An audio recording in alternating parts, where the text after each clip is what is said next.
네, 주님께서 나신 날 밤의 이야기입니다. 이 내용은 오직 누가복음에만 기록이 되어 있습니다. 자, 우리가 8절을 보시게 되면은 그 지역에 목자가 있었다고 말합니다. 자, 그 지역이란 어디겠습니까?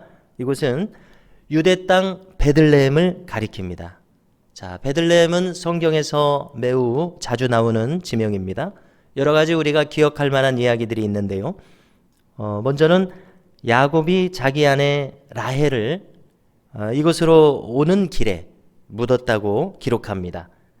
또 이곳은 룻기에서 나오미가 며느리 룻과 함께 귀향을 했던 나오미의 고향입니다. 또 보아스의 밭이 있었던 곳입니다. 보아스와 룻이 살았던 곳입니다. 그들에게서 이제 오벳과 이세, 다윗으로 이어지는 계보가 이어집니다. 그리고 다윗의 고향이기도 하고요. 또 오늘 목자들이 양떼를 지키다가 천사들로부터 성탄의 소식을 들은 곳입니다. 또 무엇보다도 주님께서 탄생하신 곳이 이곳 베들레헴입니다. 자, 베들레헴의 의미가 있습니다. 벳은 집이라는 뜻이고 레헴은 떡이라는 뜻입니다. 그래서 이 떡집이라는 의미가 있습니다. 이 의미는 우리가 새겨서 생각해 본다면 참 의미심장한 뜻을 가집니다. 자, 왜냐하면 주님께서는 요한복음에서 여러 번 자주 자신이 생명의 떡으로 오셨다, 이런 말씀을 하시기 때문에 그렇습니다. 요한복음 6장을 보면은 주님께서 35절에서 그렇게 말씀하시는데요. 내용을 읽어드리겠습니다. 예수께서 이르시되 나는 생명의 떡이니 내게 오는 자는 결코 줄이지 아니할 터이요 나를 믿는 자는 영원히 목마르지 아니하리라, 이렇게 말씀하셨습니다. 뭐라고 말씀하셨습니까? 내게 오는 자 결코 줄이지 않는다. 왜 그렇습니까? 주님 자신이 생명의 떡이기 때문에 주님에게로 오는 사람은 그 주님 자신을 취해서 그것을 양식을 삼기 때문에 이렇게 말씀하셨습니다. 자, 베들레헴, 이미 이름 그대로 이름값대로 되었습니다. 인류에게 생명의 떡이신 예수님을 배출한 그런 특별한 의미를 가진 곳이 되었습니다. 자, 오늘 우리가 함께 읽은 이 시점은 언제입니까? 이제 막 예수님께서 탄생하신 시간입니다. 자, 현대 사회를 한번 생각해 봅니다. 지구상에 큰 뉴스거리가 있다면 어떤 것들이겠습니까? 만약에 약 1년 전쯤이라면은 이제 코로나가 발병했다, 이런 것들이 큰 뉴스일 것입니다. 또 최근 같으면은 미국 대통령이 누가 되었다 하는 이런 뉴스들입니다. 이런 큰 뉴스들, 이런 뉴스들이 바로 다음날 아침에 우리에게 전해집니다. 아니, 더 정확하게 말한다면 인터넷상에서 실시간으로 그 사건이 발생하자마자 우리에게 전해집니다. 자, 메시아의 탄생은 뉴스라고 생각한다면 어떤 뉴스입니까?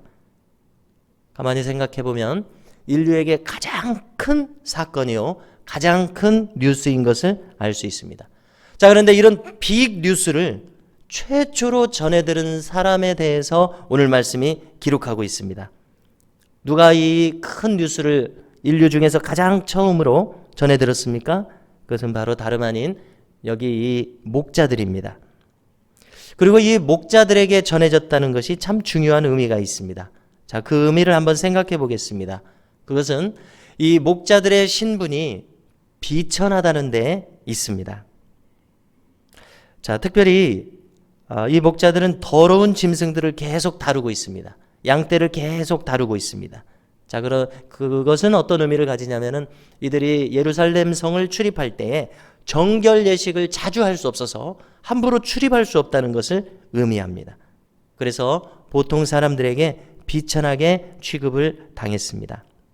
자, 메시아가 오셨다는 소식을 고관 대작들이나 군왕들에게가 아니라, 군권을 쥐고 있는 장군들에게 아니라, 그들이 무시해마지 않는 이 목자들에게 가장 먼저 전했다는 것, 이것이 참 의미심장합니다.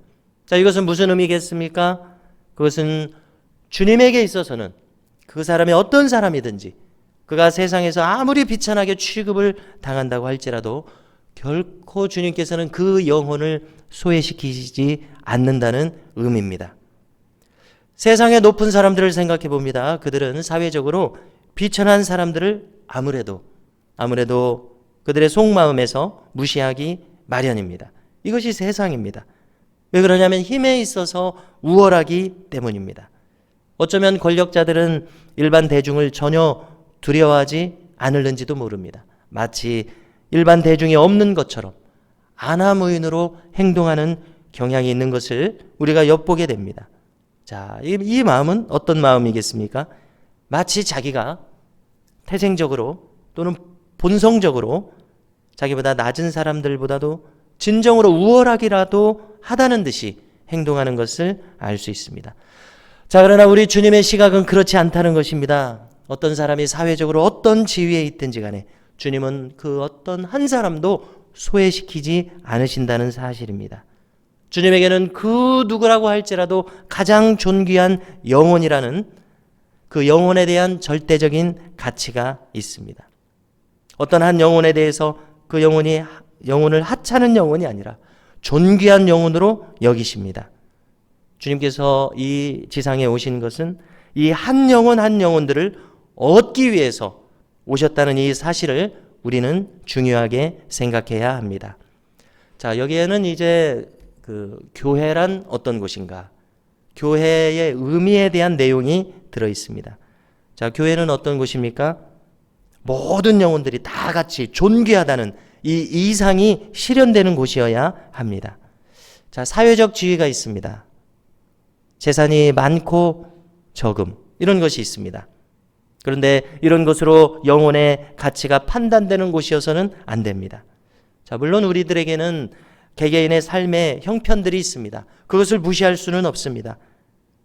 그것은 그것대로 존중되어져야 합니다. 그러나 우리가 잊지 말아야 할 것이 있습니다. 그것은 우리 개개인이 한 영혼으로서 최고의 가치를 가진다는 사실입니다. 여기 이 목자들에게 가장 먼저 주님께서 나셨다는 소식을 전했다는 것은 무슨 의미입니까? 주님께서는 그 어떤 사람도 소홀히 여기지 않으시고 그 하나하나를 가장 존귀하게 여기신다는 진리, 그 진리가 여기 있다는 것을 우리는 알아야 되겠습니다. 자, 오늘 내용을 보니까 천사가 그들에게 나타났습니다. 그리고 하나님의 영광을 목자들에게 비췄다고 말합니다. 그러자 목자들은 두려워했습니다. 왜 안 두려웠겠습니까? 그리고 그들은 놀라운 소식을 듣습니다. 자, 천사는 지금 전하는 소식이 어떤 소식이라고 말합니까? 큰 기쁨의 좋은 소식이라고 말합니다. 자, 여기 좋은 소식을 한문으로 바꿔보니까 복음이 되지 않습니까? 천사들은 이 목자들에게 복음을 전했습니다. 어쩌면 이것이 인류에게 예수님에 대해서 전하고 있는 최초의 복음이라는 생각이 듭니다.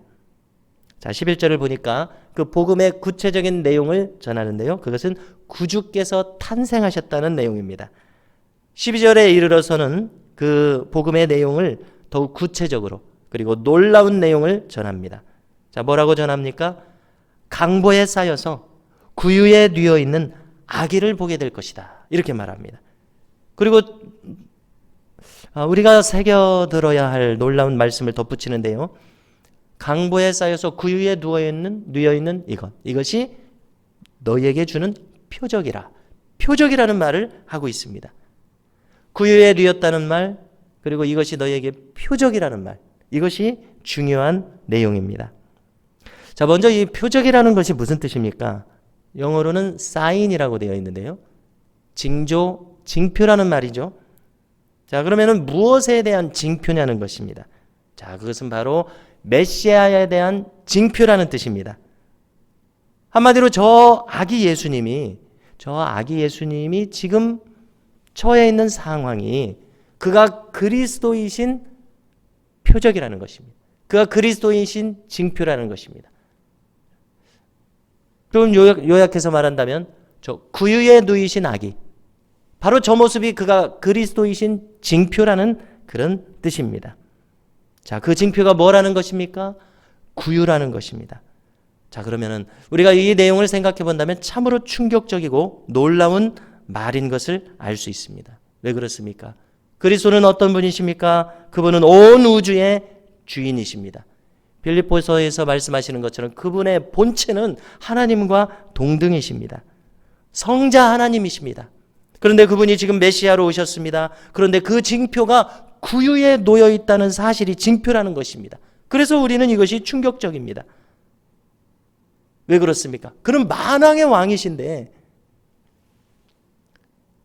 저 궁중에 왕의 아들로 왕자로 태어나시는 이런 것이 아니라 말 구유에 태어났다는 것이 놀랍습니다.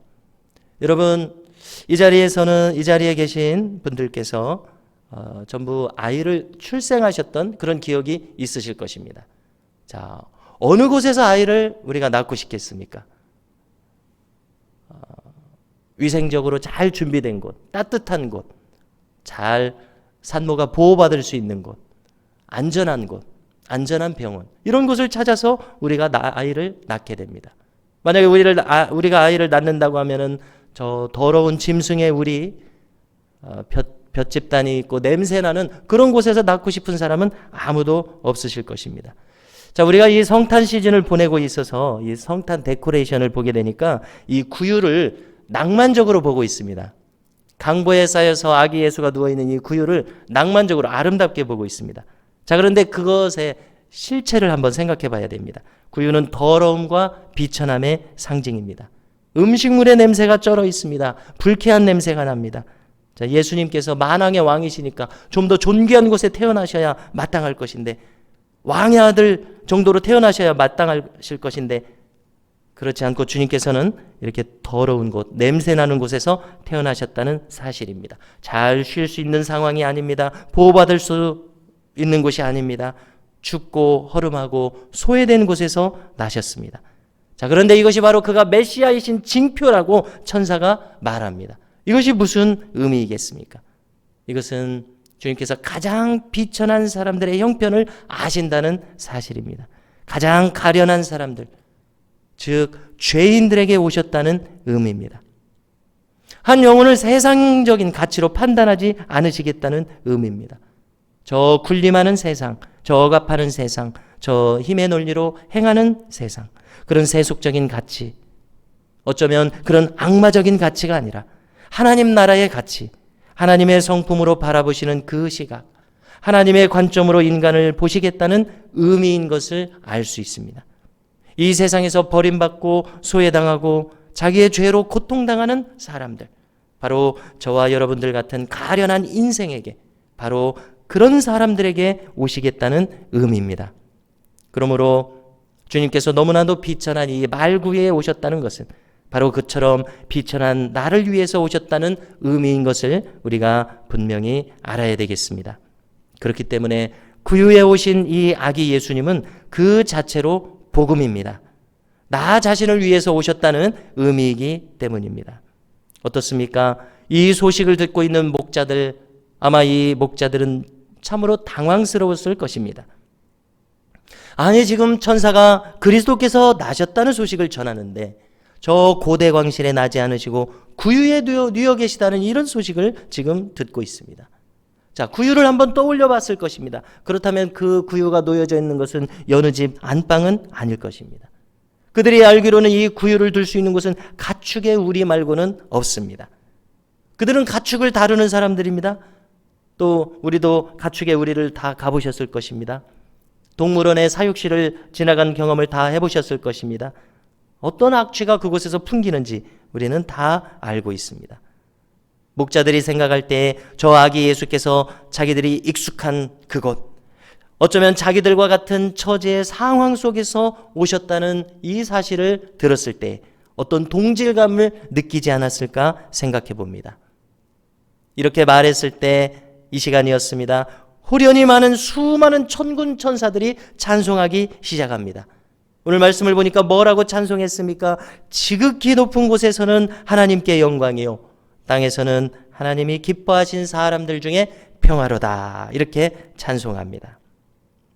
표적을 말씀하는 순간, 목자들이 표적이 무엇인지 확인하는 순간, 저 말구 위에 예수께서 누워 계시다는 내용이 전해지는 순간, 어떻게 했습니까? 천사들은 하나님께 영광을 돌리고 있었습니다. 세상 사람들에게는 평화, 샬롬을 전하고 있었습니다. 성탄을 맞이한 이 아침, 이 새벽에 주님의 나심, 주님의 성탄을 기쁨으로 맞으시는 저와 모든 성도님들께 우리도 저 천사들과 마찬가지로 하나님께는 영광이요, 땅에는, 우리에게는 평화. 우리도 함께 찬양하고 이 사실을 간직하고 음미하고 이 복음을 누릴 수 있는 은혜가 있기를 주님의 이름으로 축원합니다.